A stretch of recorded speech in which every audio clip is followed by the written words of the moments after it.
Mouth Scrap More with Brenda. I'm Brenda and we're here today with a new pattern I'm calling traffic lights. Now, I put this one together because I wanted to have a little bit of fun with some colors and play around with my grays and my blacks, and I figured, okay, this would be perfect. What is gray and black? And got red, white, or red, yellow, and green, right? It's a traffic light. So I decided, okay, we'll pull out some crumbs and we'll get some scraps going here and it'll be fun. But first, let's do our shout out. Our shout out is Lori Bozeski. I probably just butchered her last name. Now, she's the owner of Lori's Country Cottage, and she has a YouTube channel. Now, her channel is going to be in the show notes below, and I cannot tell you how important it is to get to those show notes, because that description box, or whatever it's called on your device, you look for a See More button and you click on that, and that'll give you all the cutting instructions, the PDF for this pattern, everything, right? So, now, besides Lori's YouTube channel, you're going to find the Soya out of Vegas. Now they're doing a charity drive for the homeless people in Alaska, and it runs until August 15th. So I'm just putting a link to their channel. They can explain all the stuff that's going on for them. The people that participated had a wonderful time, and it is a worthy charity to look into. Now, the other thing you're going to find is our Zoom sew dates. Our Zoom sew dates are once a month from now until December. And it's usually the first Saturday of the month, and we just have a blast.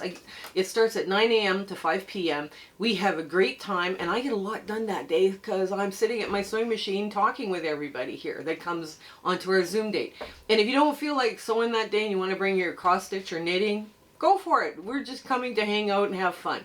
Now, we also have a Facebook group, and that Facebook group is growing rapidly. We do all the fun things Facebook groups do, but we also are, you know, we have community chats, we do family fabric swaps, we do recipe exchanges, we hunt down free quilt patterns and we post them where to find them. It's just, we do all sorts of fun community chats, right? And it's a lovely group to be part of. And the other thing is our collaboration. Now, our collaboration has started.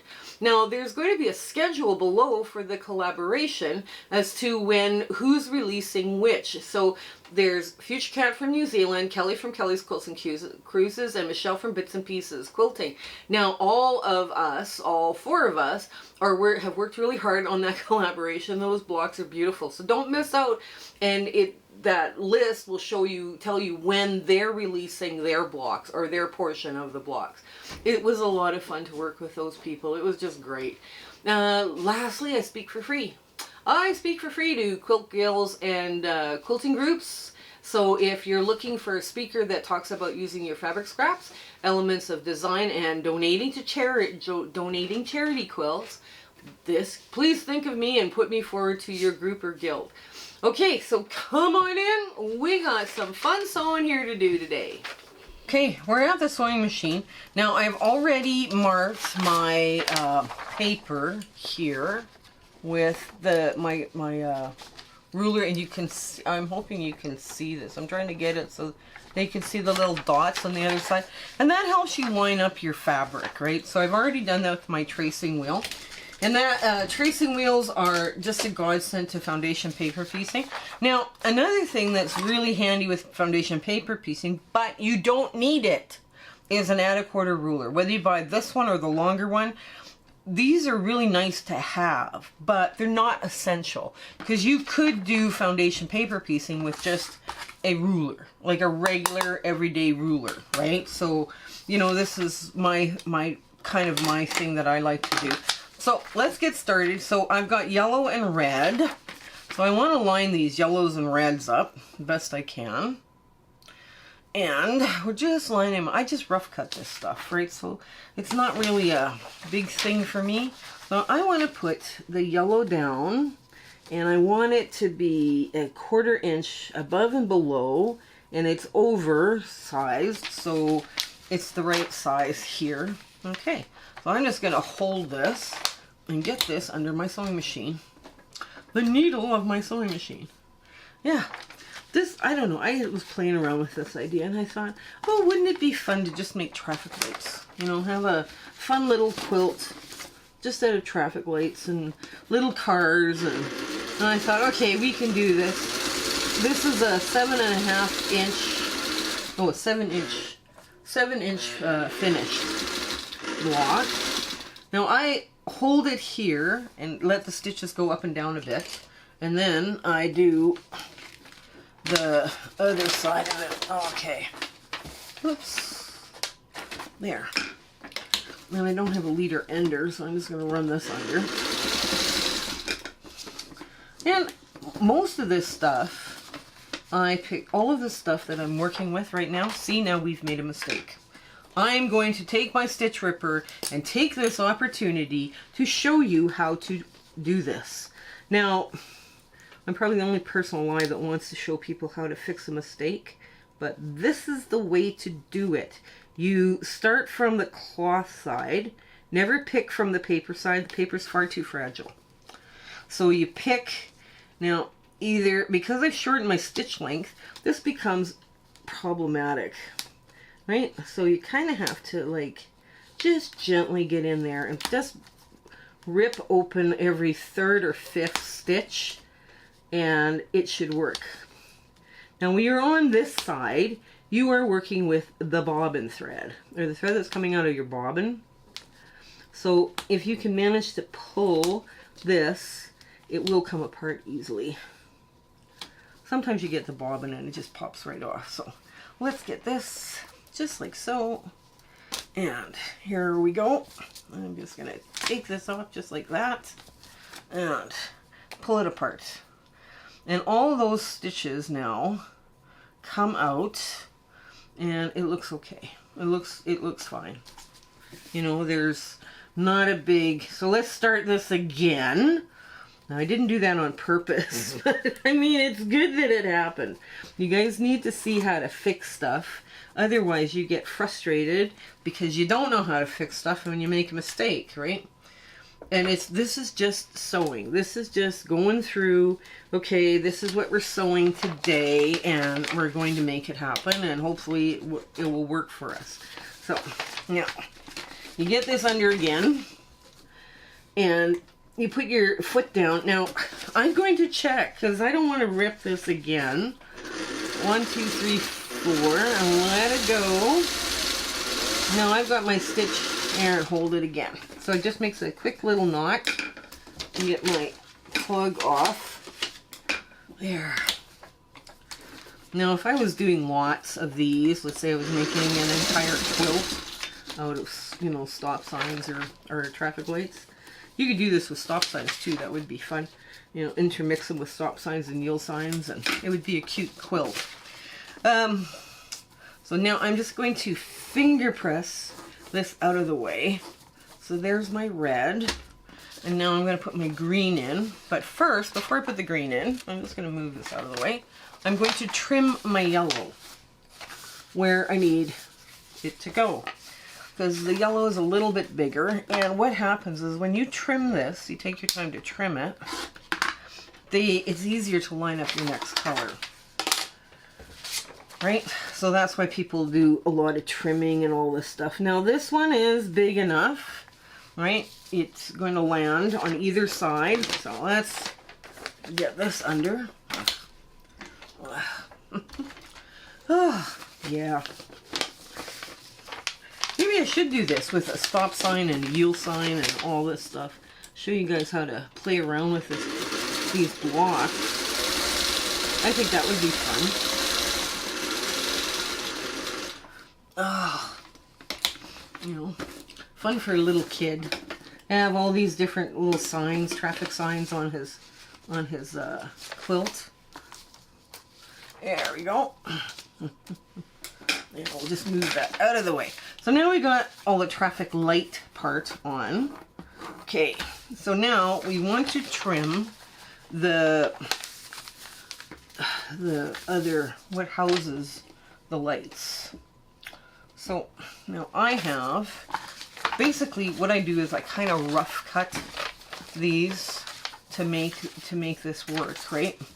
Now I could rough cut, let's see, a piece like this. I could rough cut 2 of them actually, probably, and I could just measure this. What I'm going to do is I'm going to measure this. Now this piece here would take an 1.5 inch strip, so I'm just going to cut this so that I have my, there's my 1/2 inch. I'm just going to go a bit bigger. I don't have to go a full 1/2 inch bigger, just a bit bigger. And then I've got a piece here that's fairly large that would fit. So I'm going to cut it just like so. There we go. Now this is going to be big. Those gray pieces here are going to be big enough here, and these are going to go here. So that's how fast you can do this, right? I mean, you could pre-cut all of this beforehand too, right? And that would work. But okay, so let's get this all trimmed. Because like I say, it's easier to lay down. And I would trim both sides, even though, you know, you sew on number 4 first or number 5. I mean, when they're kind of symmetrical like this, it doesn't matter which one you do first, whether it be 4 or 5, because it's the same shape. There we go. Now, I'm going to show you something. Green is just like, we're not even talking like a 32nd of an inch too small here. And it's okay, because it's going to make a decent seam, right? So now, let's do 4. Let's go here first. And we want to make sure that this covers, and yes it does. So now, I'm just going to lift this up and slide this under, and we can go backwards too a bit. That sometimes helps.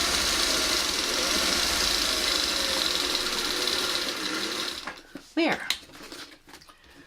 Okay. And my thread just, there. Oh, come on. Here we go. There.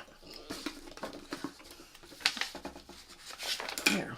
So now, I'm just going to push this gray out of the way so we can get the other gray side on.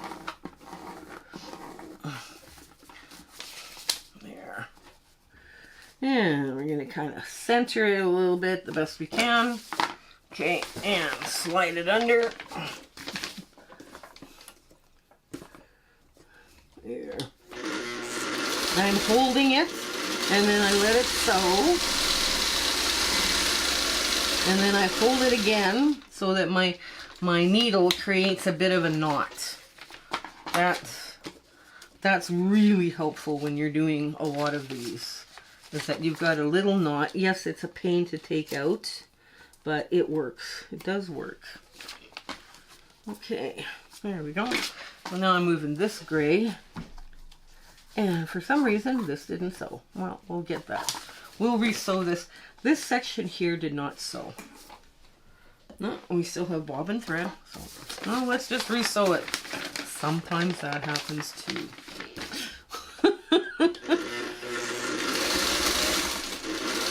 There we go.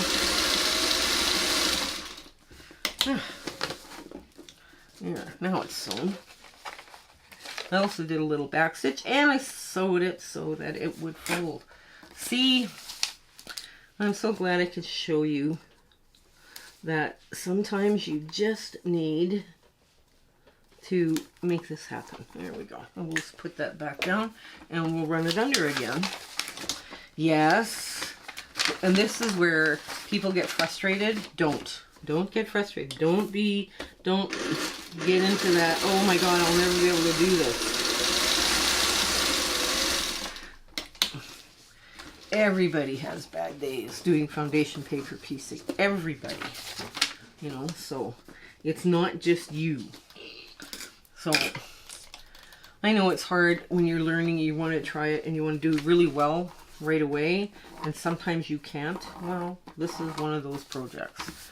So anyways, everything's there. It works good. Okay, let's get the black on now. So let's get this 6 and 7 up here. There we go. And just lay this down. I don't know why my machine decided it was fun to skip.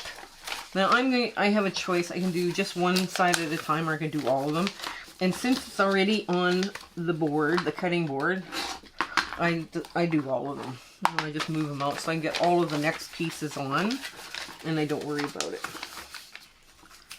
There we go. These are almost big. Those, what I'm cutting off, the gray is almost big enough to go back into my crumb. Okay, that's all right. We'll see. We'll see how I feel about this at the end of the day. Okay, so let's get the next one up is black. So we want to start here. And I have 4 black triangles, or well, I had 2 black squares that I cut into triangles. Yes, they're oversized, but that's okay. And I'm going to line this up so we get good coverage. Yes, they're bigger than we needed, but that's all right.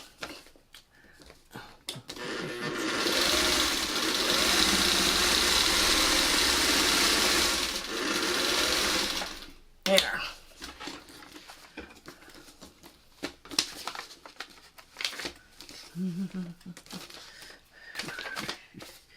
There we go.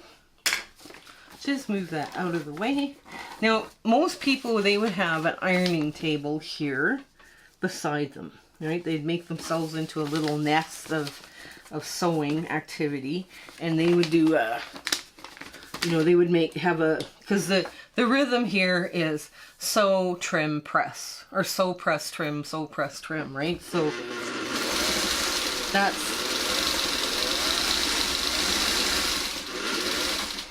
that's the important part about that, you know, that you understand there's a rhythm to this. And once you get into that rhythm, you know, you can do several blocks at once, especially if you mark out like what color is going where. That is really helpful. Okay. Let's see. 8. Let's do 8 first. Let's do 8. There we go. Put that down. You see how oversized they are? That's okay. The fabric is sitting in crumbs. It's on its last legs. And I'm sure those crumbs are breeding.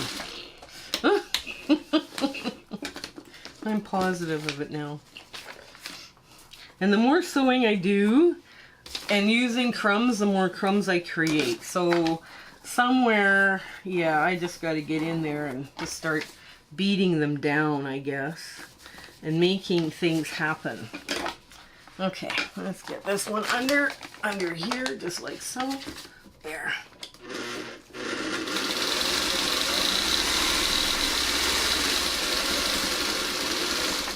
There.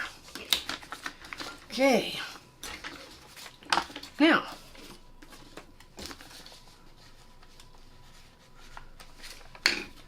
okay, so we're going to do the part that sticks onto the pole, that makes the gray stick onto the pole. So we're going to just trim off our blacks on here.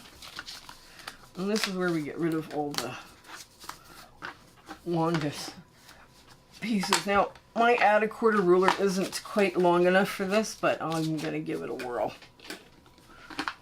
I do have a longer one. I just find it awkward if I'm doing a lot of little piecing. This stuff is too small, too thin and narrow. So I'm just going to whip through. There we go. Yeah. There we go. Okay, now I've got 2 gray strips, and I'm going to line them up the best I can. Now this one, because the gray strip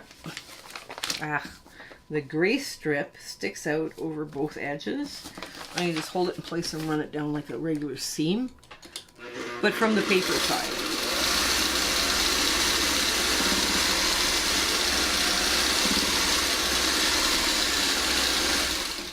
Okay, that's going to give you those precision points, right? Okay, just about there, people. There we go. And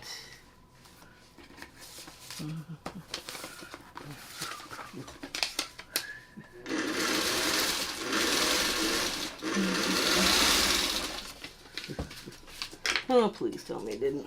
No, it didn't.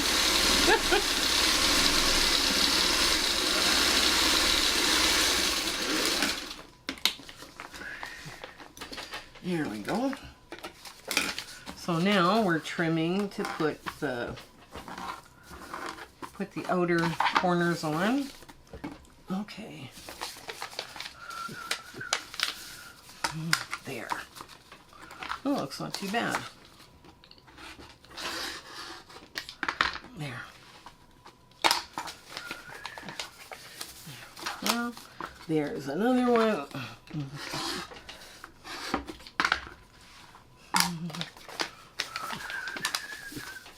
There we go.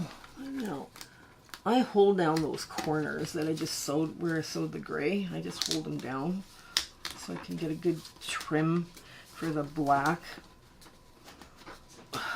There we go.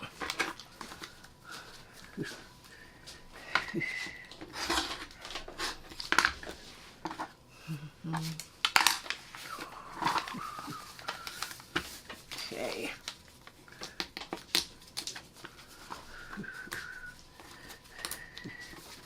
There.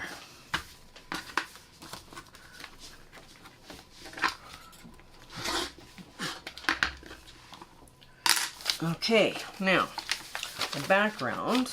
Okay, let's get number 10 up first. And I picked a black and gray, white and gray print because I just love those prints. I just think they're so beautiful, and they work in almost any color palette. You know, they give it a pizzazz.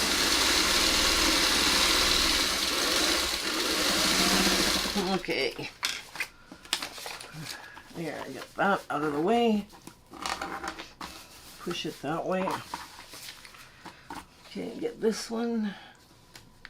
I line it up so it's kind of in the middle of the yellow, and then I know I've got good coverage.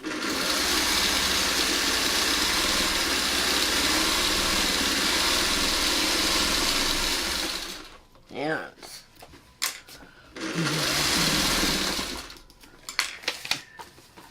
there we go. Get the last two. Okay. And let's get 14 done. And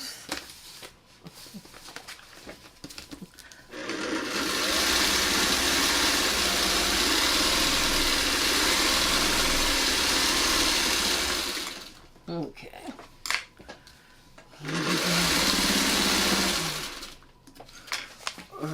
And okay, last piece. There we go. And there. Line everything up best you can. Okay.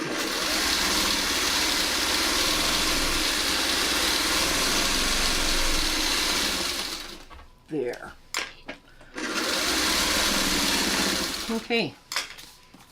So, okay.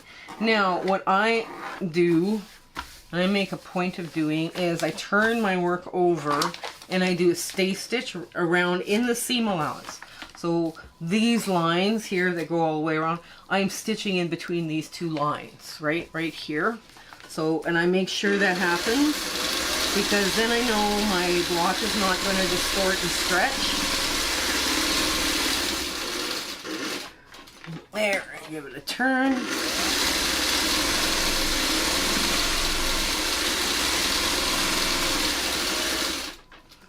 And another turn. There we go. Get the thread where it's supposed to be.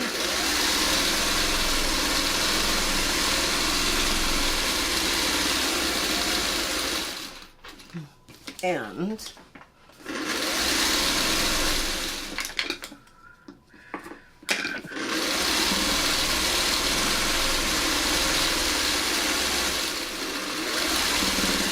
okay, when I'm trimming this block, I'm trimming so when I put this longer ruler down, let me get this out of the way here. Let me get all this stuff out of the way. Okay, So I'm trimming. I put my 1/4 inch lines on the inside line, right? Not the seam allowance, and I trim, right? Just like that. That way I know I've got a good solid, good 1/4 inch, right, on the, there. Oops. Okay. And let's line this up a little bit better. There.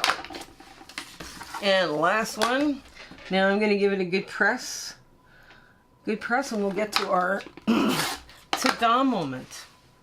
Okay, here's our block called Traffic Lights. This is just one of those fun little blocks. I decided, okay, we got to play with this and have some fun.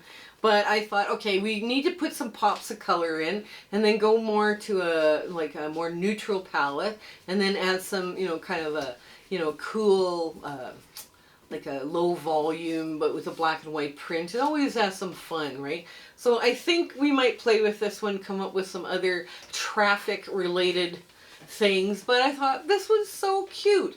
But anyways, I hope you give this one a try. It is a 7-inch finish. Just let me, it is, 7-inch finish.